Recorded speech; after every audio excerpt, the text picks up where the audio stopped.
wabarakatuh. Terima kasih atas kehadirannya para narasumber, Dr. Said Cicu. Oh, Profesor udah ya. Sudah banyak yang mengenalnya sebagai manusia merdeka dengan keahliannya juga meneliti dan menyampaikan analisa tanpa tedeng aling-aling. Dan tentunya sangat menarik ya untuk mendengar. Silahkan Pak Daeng. Terima kasih. Assalamualaikum warahmatullahi wabarakatuh. Waalaikumsalam. Kang Jana, Bu Amanah, narasumber lain dan para teman-teman Insight Cedevia. Tempat ini forum untuk membahas secara logika dan mengungkapkan semua yang berdasarkan analisis yang mendalam. Bukan seperti menghadapi termol yang asal ngotot. Ya, ini forum yang sangat bagus dan terima kasih ini dilanjutkan.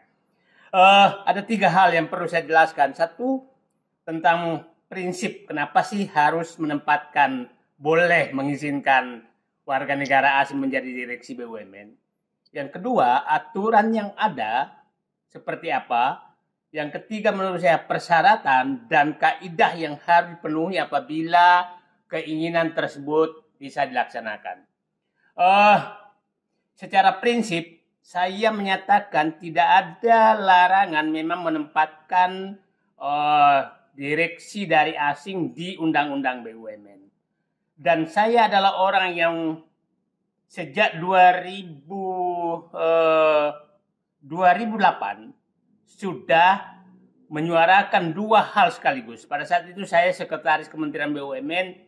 1 adalah bubarkan Kementerian BUMN. 2, bahwa asing boleh menjadi direksi BUMN. Kenapa pemikiran saya itu muncul? Karena analisis saya lebih dari 90% masalah yang terjadi di BUMN adalah intervensi politik dan intervensi non-korporasi. Lebih 90%. Nah, rusaknya BUMN juga karena politik. Karena intervensi politik, kekuasaan. Nah, sehingga saya menyatakan 2 syarat untuk menyehatkan BUMN adalah terapkan kaidah-kaidah profesional murni yang berbasis pada kaidah-kaidah global. Nah, 2 hal yang harus dilakukan saya bilang adalah bubarkan Kementerian BUMN. Dan saya dulu 2008 berharap bahwa 2014 itu Kementerian BUMN sudah bubar. Agar tidak lagi jabatannya menteri. Karena selama jabatannya menteri, maka pasti menjadi jabatan politik. Dan saya menyatakan kantor Kementerian BUMN yang saya pernah asesmen adalah pintu utama masuknya intervensi politik ke dalam pengelolaan BUMN. Dan puncaknya saya pikir 10 tahun terakhir, hampir semua komisaris itu terdiri sekarang sekitar hampir 50% terdiri dari relawan dan caleg gagal. Yang itu yang terjadi. Nah, sekarang saya masuk. Kenapa direksi BUMN itu saya dulu menyuarakan agar dipegang oleh asing? Karena saya tahu bahwa calon-calon direksi BUMN itu selalu mencari dukungan dari penguasa dengan memo bertumpuk. Nah, saya dulu menseleksi sebagai ketua tim evaluasi seleksi direksi dan komisaris BUMN. Yang saya coret pertama adalah orang yang paling banyak memo atau telepon pendukungnya. Itu harus dicoret pertama. Nah, kenapa harus dicoret pertama? Karena kami tahu orang yang profesional itu tidak akan pernah mencari dukungan dan memo di luar komunitasnya. Jadi umpamanya ahli pesawat, maka dia hanya punya memo dari pengakuan dari komunitas dia, komunitas keahlian. Tapi orang yang yang memang hanya mencari jabatan itu cari memo dari sampai yang lucu tuh kadang-kadang memonya tuh ada dari kiai, ada dari pastor, ada dari orang tidak bertuhan, itu memonya sama. Maksudnya ke orang itu, bayangkan jagonya dia mencari memo. Politik hampir bisa dapat dari 3 partai politik, 4 partai politik. Nah, ini harus diakhiri. Nah, sampai saya menyatakan, apakah bisa direksi BUMN itu yang nggak ngerti bahasa Indonesia supaya nggak bisa dilobi gitu. Itu dulu keinginan saya. Kenapa? Saya belajar dari Temasek, Hasanah, itu kita tidak pernah tahu siapa di rootnya. Kita tidak pernah tahu. Tapi perusahaannya maju. Kalau kita, itu direksi BUMN itu dikenal semua. Nah, itu yang saya bilang ingin mengembalikan profesi bahwa jabatan BUMN itu jabatan profesional yang bebas dari intervensi kekuasaan dan politik. Itu prinsipnya. Nah, saya melihat Pak Prabowo melakukan itu, membubarkan Kementerian BUMN, sehingga Menteri Erick Thohir yang sangat berkuasa menempatkan politisi ke dalam politisi dan relawan kepada BUMN, tidak lagi bisa menempatkan itu. Yang kedua, nah muncul keinginan Pak Prabowo sekarang menempatkan orang asing ke dalam direksi BUMN. Saya secara prinsip saya tadi setuju. Karena kenapa? Kerusakan mungkin saja Pak Prabowo mengingat ini bahwa kerusakan BUMN ini tidak bisa lagi diselesaikan dengan cara biasa karena semua terintervensi. Nah, kita tahu sekarang bahwa intervensi masih terus berlanjut dan ini pernah dilakukan oleh Pak Harto dulu pada saat dia sudah frustrasi. Bayangkan tingkat Pak Harto frustrasi menghadapi masalah di bea cukai. Dua menteri Ali Wardana, Redus Prawiro tidak kuat menyelesaikan. Bayangkan orang paling kuat dekat Pak Harto saat itu nggak kuat menyelesaikan kerusakan bea cukai. Sehingga selama 10 tahun itu bea cukai dikelola oleh PT Surveyor Indonesia yang berkontrak dengan PT SGS Swiss. Artinya dikontrakkan kepada asing. Itu 985 sampai 95. Nah, setelah itu baru dikembalikan lagi setelah bersih semua di bea cukai. Apakah perlu seluruh direksi BUMN itu dibersihkan semua dulu? Baru dimasukkan orang, baru diperbaiki lagi. Saya juga tidak terlalu seperti itu. Nah, oke, sekarang saya ingin masuk ke aturan. Saya ulangi tadi, di Undang-Undang Nomor 19 2003 tentang BUMN yang direvisi keempat bulan kemarin, itu memang tidak ada larangan direksi BUMN dari asing, tidak ada larangan. Problemnya adalah di dalam Undang-Undang BUMN ada menyatakan bahwa direksi BUMN itu adalah pejabat negara. Nah, ini muncul masalah hukum. Nah, di dalam Undang-Undang Tipikor juga menyatakan bahwa pejabat BUMN adalah pejabat negara. Pertanyaannya, ahli hukum harus membahas adalah apakah asing boleh menjadi pejabat negara? Nah, itu yang menjadi pertanyaan sekarang. Dan saya tidak tahu apakah Pak Prabowo, Presiden Prabowo sudah mempelajari sehingga langsung mengangkat 2 direksi di Garuda orang asing. Nah, kalau orang asing ini menjadi pejabat negara, perlu kita ini bahwa ada harus aturan khusus. Kalau enggak, nanti lama-lama menteri juga bisa jadi orang asing bisa jadi menteri. Nah, ini harus ada aturan khusus.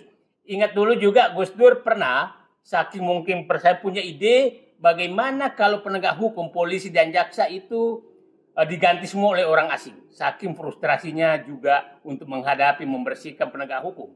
Nah, itu ide-ide seperti itu yang perlu kita analisis.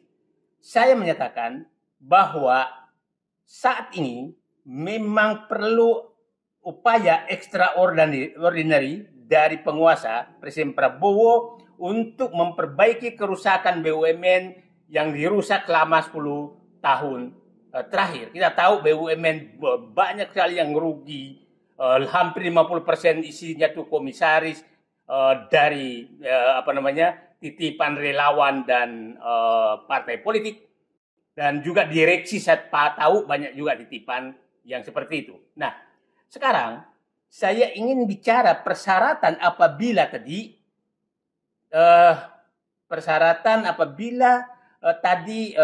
memang secara hukum oke dan secara prinsip oke. Nah, jadi saya menyatakan persyaratannya bahwa ini harus ada batas waktu. Apakah 5 tahun, apakah 10 tahun, bahwa dilarang kembali.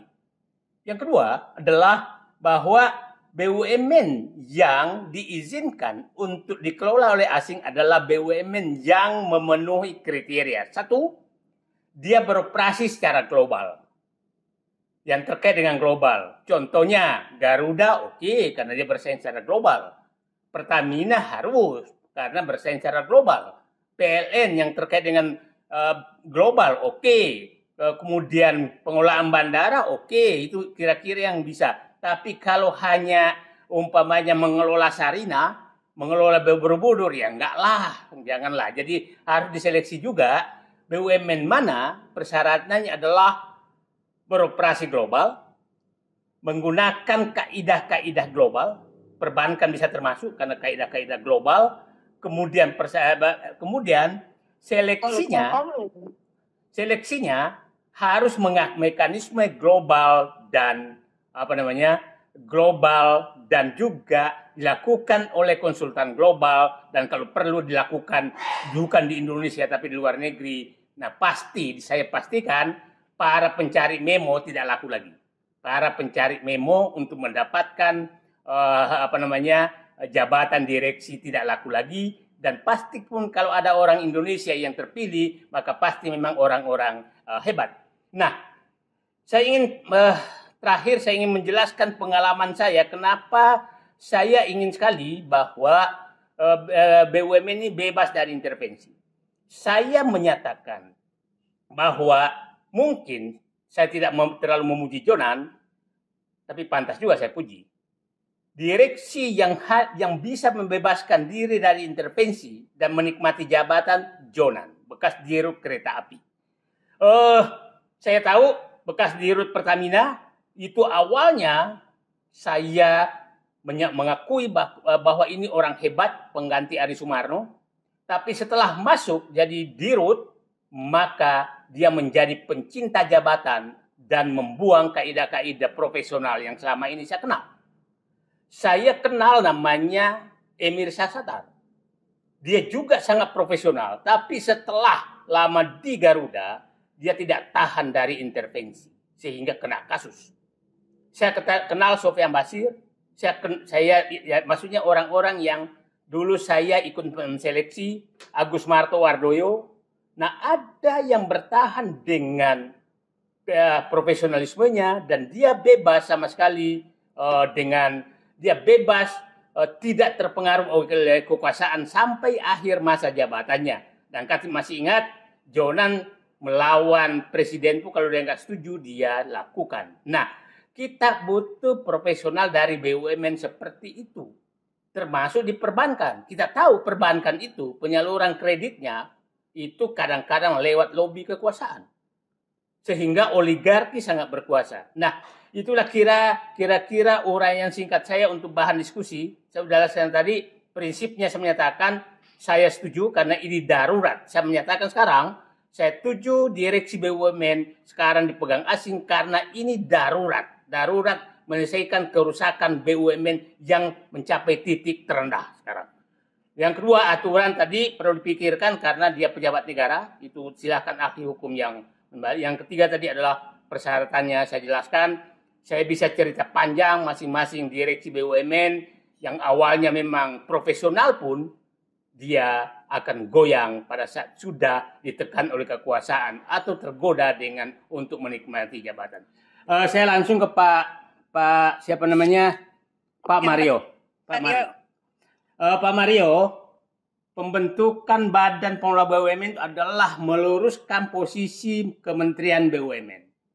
Kementerian BUMN itu namanya Badan Usaha Milik Negara, bukan Badan Usaha Milik Pemerintah. Sehingga posisinya itu seperti TNI.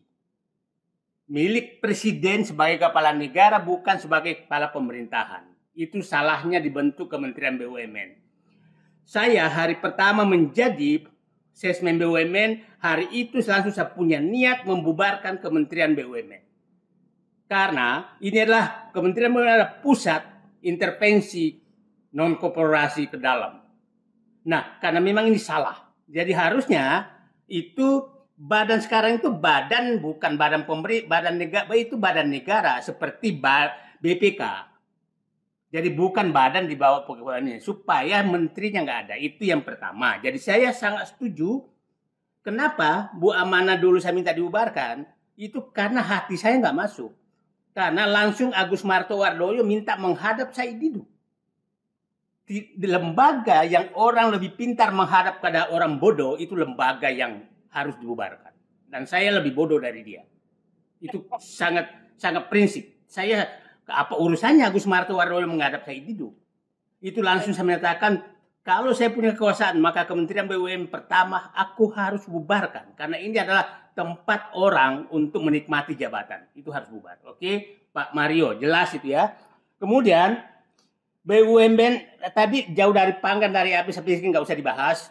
Saya punya pendapat sendiri, jadi bukan topiknya bahwa pemerintahan Prabowo apakah jauh panggang dari api. Yang jelas Gibran jauh panggang dari api. Itu aja itu pertanyaan. Nah, beda subjek itu. Ya, sekarang Pak Wisnu, saya betul kriteria itu adalah profesionalisme. Nah, saya langsung lompat kepada Pak siapa tadi? Pak Firmansyah. Kita harus melihat kultur. Kultur Kementerian BUMN adalah kultur penyogokan oleh kekuasaan dan penempatan orang. Itu harus dicontoh. Itulah kultur. Itu yang harus dihapuskan. Kultur menempatkan orang yang tidak kompeten.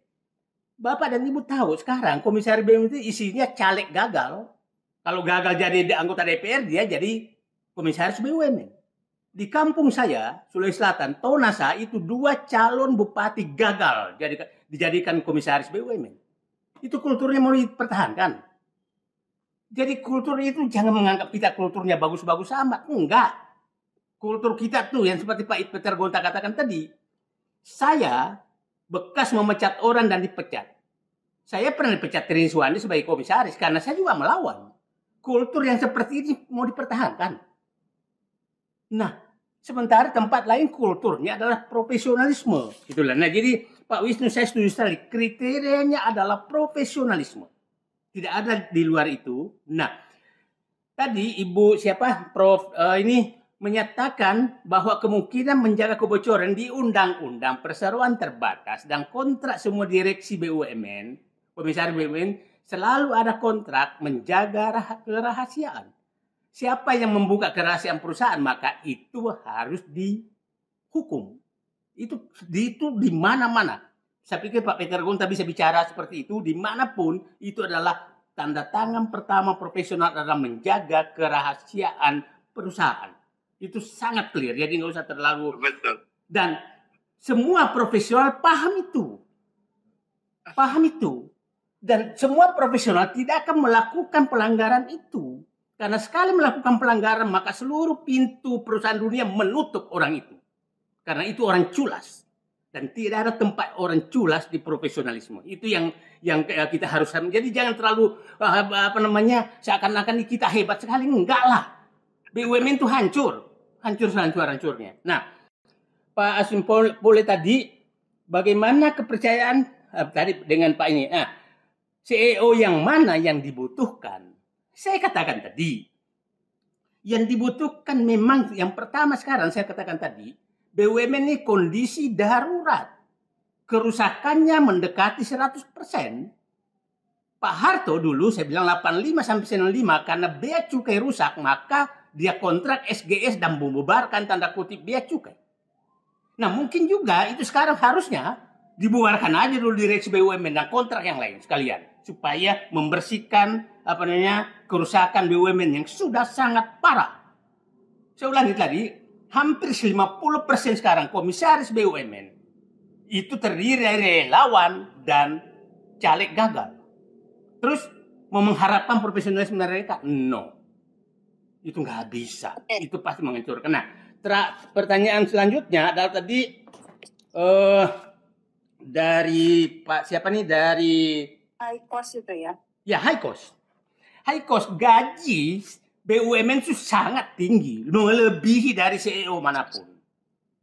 Bank itu komisaris, direksi BUMN bank itu dengan tantiemnya itu bisa 10 miliar sebulan, 8 sampai 10 miliar sebulan. Itu jauh high cost orang Indonesia. Itu belum kong kali kongnya. Nah, ini saya orang yang merancang itu jadi paham betul. Udahlah, jangan terlalu banyak berteori. Saya ini orang yang 6 tahun sebagai ketua tim seleksi Direksi Komisaris BUMN menseleksi lebih 10.000 orang. Dan saya paham betul. Bagaimana orang Indonesia. Saya masih bangga, saya mencari dulu Donan, saya mencari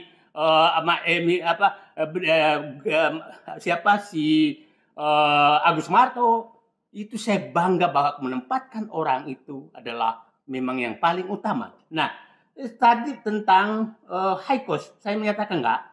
Kemudian kesempatan bagi kita begini. Bagi kita bukan.